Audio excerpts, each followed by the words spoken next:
પરીક્ષિત મહારાજે કહ્યું કે જેટલા આવતા જતા શ્વાસો હોય એની અંદર જો ભગવાનનું નામ લેવાય તો જીવનું કલ્યાણ થાય. પણ એ શ્વાસોશ્વાસ લઈ ક્યારો શકો તમે? આમાં કોઈ પણ તમે પૂજા પાઠ હોમ હવન યજ્ઞ કરવા બેસો ને એટલે ભગવાનને જમાડવાનો ક્રમ આવે.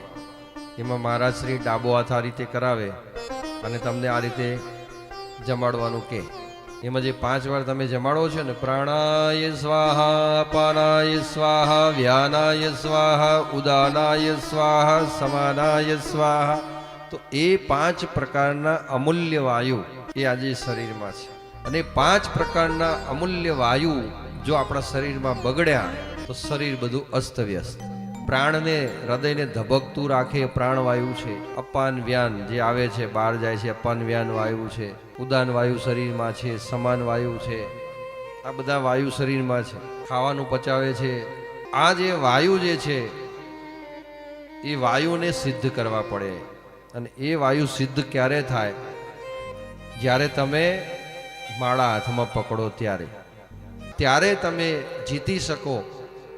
જ્યારે તમે માળા કરો અને એ માળાની અંદર ધ્યાનસ્થ બનો. અને ધ્યાનસ્થ તમે ક્યારે બની શકો?